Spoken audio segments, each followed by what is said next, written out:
Mr. President, I'd like to explore a little more deeply our relationship with the Russians. Our allies in France and Italy are now flirting with communism. We've recognized a permanent communist regime in East Germany.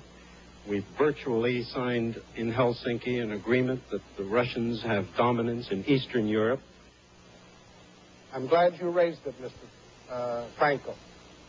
In the case of Helsinki, 35 nations signed an agreement, including the Secretary of State for the Vatican.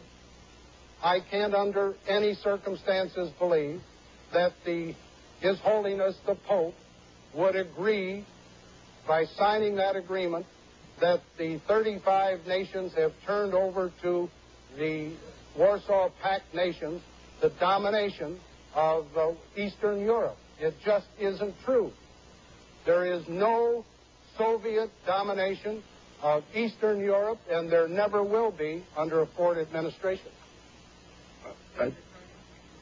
I'm sorry, could I just follow? Did I understand you to say, sir, that the Russians are not using Eastern Europe as their own sphere of influence and occupying most of the countries there and making sure with their troops that it's a communist zone? I don't believe, Mr. Franco, that the Yugoslavians consider themselves dominated by the Soviet Union.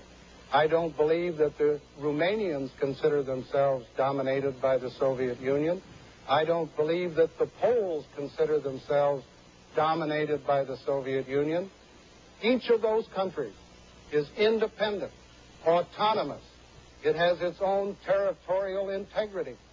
And the United States does not concede that those countries are under the domination of the Soviet Union.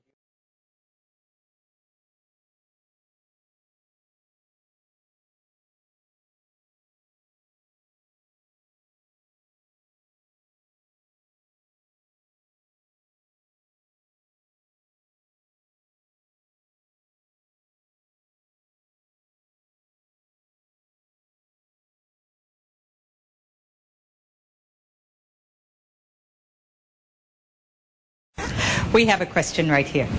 Yes, how has the national debt